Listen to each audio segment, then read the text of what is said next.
नमस्कार दोस्तों, मेरे चैनल में आपका बहुत बहुत स्वागत है। दोस्तों, यह वीडियो NIMS स्टूडेंट्स के लिए बनाई गई है जो 12वीं क्लास में हैं और उनका सब्जेक्ट है हिंदी।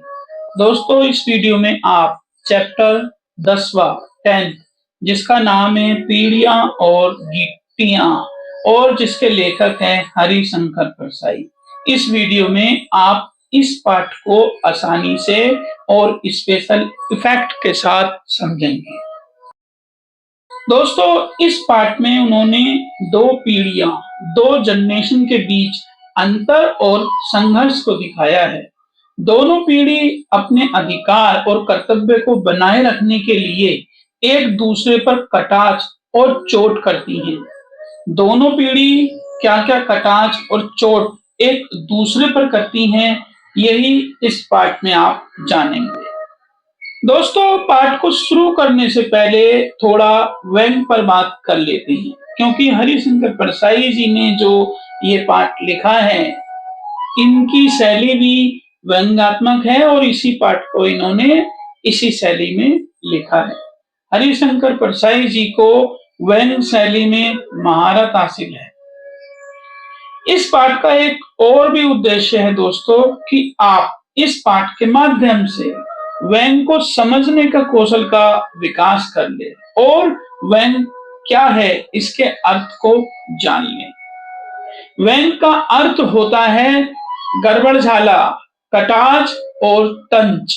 जब कही गई बात के शब्द कुछ और हों और उसका अर्थ कुछ और ये शब्द किसी बुराई, विसंगति पर चोट करते हों तो उसे व्यंग कहते हैं। व्यंग में शब्दों की गहरी मार होती है जो व्यक्ति को अंदर तक झकझोर देती है।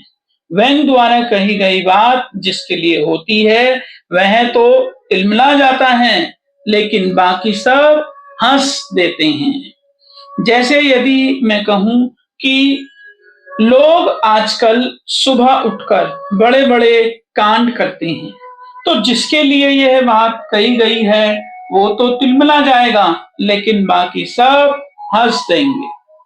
उम्मीद है आपको व्यंग का समझ आ गया होगा। इस अर्थ को आप एग्जाम तक संभाल कर रखें, क्योंकि इसका अर्थ आपको एग्जाम में लिखने के लिए आ सकता है। आइए अब पाठ को शुरू करते हैं। हरिशंकर परसाई जी पाठ की शुरुआत में कुछ व्यंग कहते हैं जो इस प्रकार है कि बूढ़े साहित्यकार अब बहुत थक चुके हैं। वे लाठी लेकर सड़क पर चलते हैं, मोटा चश्मा लगाकर चांद को देखते हैं, निमोनिया की दवा रखकर बगीचे में घूमते हैं, संगीत सभा में कान की मशीन लेकर जाते हैं, खाने से ज्यादा तो पाचन चूर्ण खाते हैं। इन लाइनों में बूढ़ों पर व्यंग किया गया है। आप इस व्यंग को समझने का प्रयास करेंगे। एक दिन जवान लोगों ने इन बूढ़ों से कहा कि हे ज्ञानी लोगों, हे कला में निपुण, हे कलावृत, अब आप देवता हो गए हैं। हम लोग चाहते हैं कि आप सभी को मंदिर में स्थापित कर लिया जाए, जहां पर आप आराम से रहेंगे और आपकी रोज पूजा होगी और आप अब हमको आशीर्वाद दें। आगे जवान कहते हैं कि हम लोग रोज आपकी जय जयकार करेंगे, आपके द्वारा जो यश है उसको हम झंडा बनाकर मंदिर के सामने पीपल पर टांग देंगे।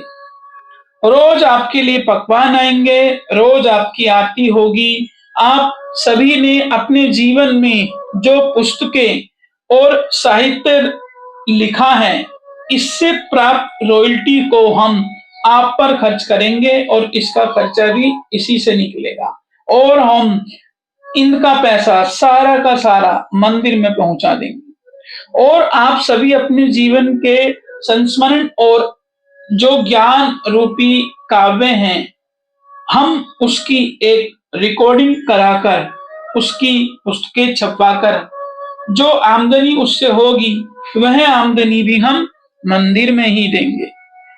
इन बातों को सुन सभी वयोवृद्ध एक मत हो जाते हैं। सभी कहते हैं हमें मंजूर है, बनाओ हमें देवता। अगले दिन जवान युवकों द्वारा एक समारोह आयोजित किया जाता है और बूढ़े लोगों को देवता बनाकर मंदिर में स्थापित कर दिया जाता है। उनके झंडे को पीपल के पेड़ पर लगा दिया जाता है। उनकी आरती होती है। उनके चरण छूकर भोग लगाकर जवान काम पर चले जाते हैं। अब कहानी में नया मोड़ आता है दोस्तों। सभी बूढ़ों में से कुछ बूढ़ों को यह सब अच्छा नहीं लगता। वह अन्य बूढ़ों से कहते हैं कि देखो इन जवानों ने हमारे साथ क्या जुल्म किया है। कुछ जवान ये सभी जवान हमको मंदिर में स्थापित कर सड़कों पर घूम रहे होंगे, होटल में खाना खा रहे होंगे, कोई पी रहा होगा, कोई खेल रहा होगा, कोई फिल्म देख रहा होगा, कोई प्रेम कर रहा होगा। ये सभी शनिवार को देर रात तक पार्टी करेंगे और संडे तक आराम से देर तक सोएंगे। इनकी बातें सुनकर सभी उदास हो जाते हैं। कुछ बूढ़े कहते हैं हमारे साथ बहुत गलत हुआ। जवानों ने हमको मंदिर में स्थापित कर गलत किया।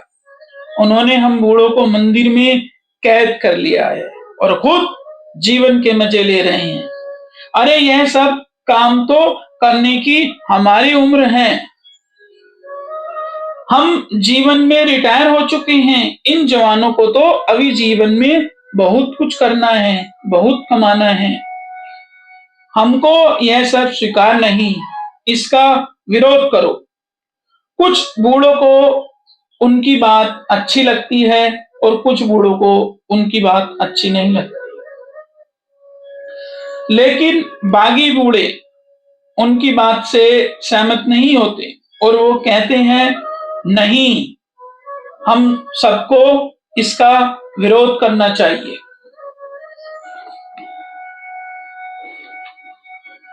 शाम को जब जवान थालियों में मिष्ठान लेकर आते हैं तो बूढ़े उन पर पत्थर बरसाना शुरू कर देते हैं। जवान चिल्लाने लगते हैं, हे देवताओं, हमें पत्थर से क्यों मार रहे हो? तभी एक बूढ़ा बोलता है, तुमने हमारे जीवन में इस मोड़ पर हमको वंचित कर दिया है। जवान कहते हैं कि हमने वंचित नहीं किया, तुम्हें वंचित किया है तुम्हारी थकान ने, तुम्हारी उम्र ने, तुम्हारे बुढ़ापे ने। लेकिन बूढ़े यह सब सुनने को तैयार नहीं होते और कहते हैं कि जो काम तुम अपने जीवन में मजे से कर रहे हो, यह सब काम अब हम करेंगे। यह सब करने की हमारी उम्र है। और उसके बाद जवानों पर फिर से पत्थर बरसाना शुरू कर देते हैं। कुछ जवानों को यह स्वीकार नहीं होता, उनको भी गुस्सा आ जाता है। अब पास पड़े पत्थर उठाकर वह भी देवताओं पर बरसाना शुरू कर देते हैं। एक जवान तो पीपल के पेड़ पर चढ़कर उनका झंडा ही फाड़ देता है। अब दोनों पक्षों में खूब गाली गलौज और पत्थरबाजी होती है। यह सब देख वहां से गुजर रहे एक राहगीर दूसरे राहगीर से पूछने लगते हैं, अरे भाई यह क्या मामला है? तो दूसरा राहगीर जवाब देता है कि दो पीढ़ियों की कलागत मूल्यों पर बहस चल रही है।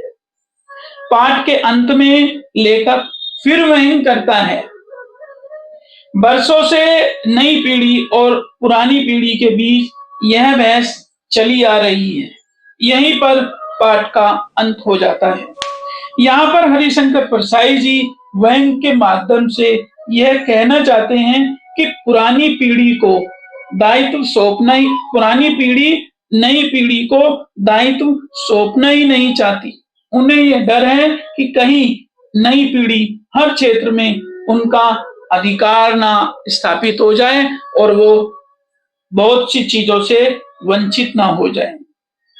पुरानी पीढ़ी को यह लालच और झूठा भय भी है कि कहीं नई पीढ़ी नए विचार, विकास, नई तकनीक, स्वतंत्रता और सुख समृद्धि से प्रभावित होकर अपने को हर क्षेत्र में स्थापित ना कर लें और बूढ़ों की कोई वैल्यू ना रह जाए।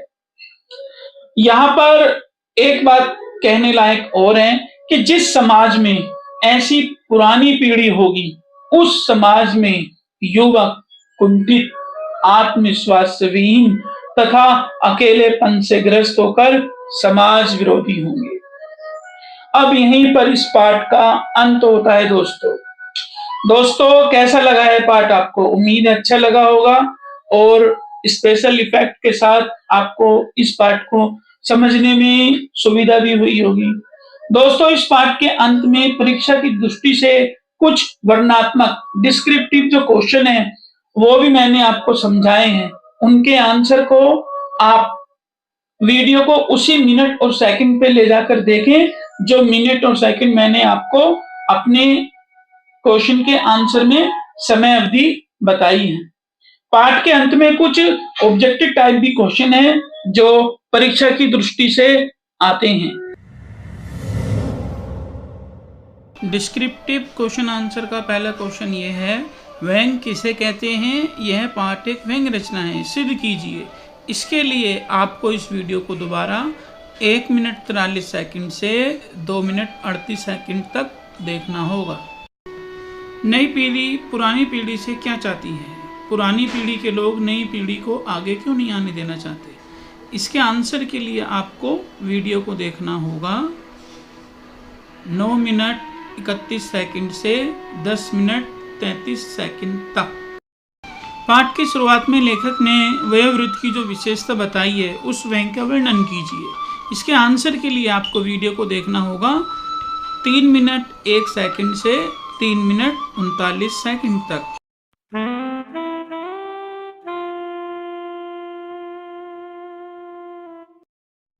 साहित्य के वयोवृद्ध जेब में क्या रखकर बगीचे में घूमते हैं? इसका आंसर हो सकता है पहला मोटा चश्मा, दूसरा निमोनिया की दवा, तीसरा ऊंचा सुनने का यंत्र या चौथा पाचन का चूर्ण।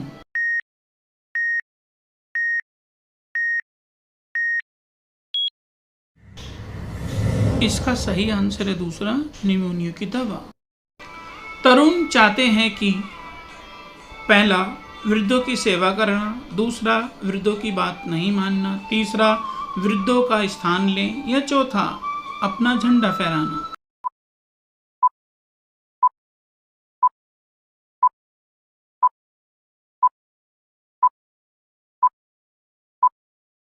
इसका आंसर है तीसरा वृद्धों का स्थान लें। पाठ में वयोवृद्ध साहित्यकारों को देवता बनाया जाता है ताकि वे पहला युवकों पर पत्थर फेंक सकें, दूसरा युवकों को आशीर्वाद दे सकें, तीसरा युवकों से अधिक महत्वपूर्ण हो सकें या चौथा युवकों को संस्मरण सुना सकें।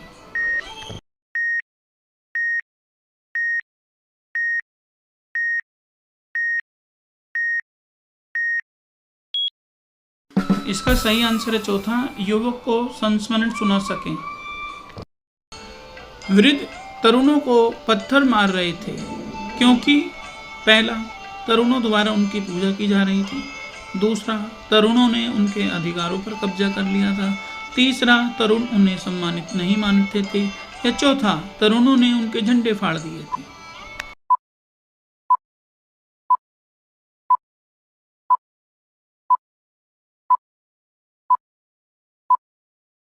सही आंसर है तीसरा, तरुण उन्हें सम्मानित नहीं मानते थे। तरुणों के मत में वृद्ध किसके अधिकारी थे? पहला वर्चस्व के, दूसरा सम्मान के, तीसरा हमले के या चौथा कर्म के।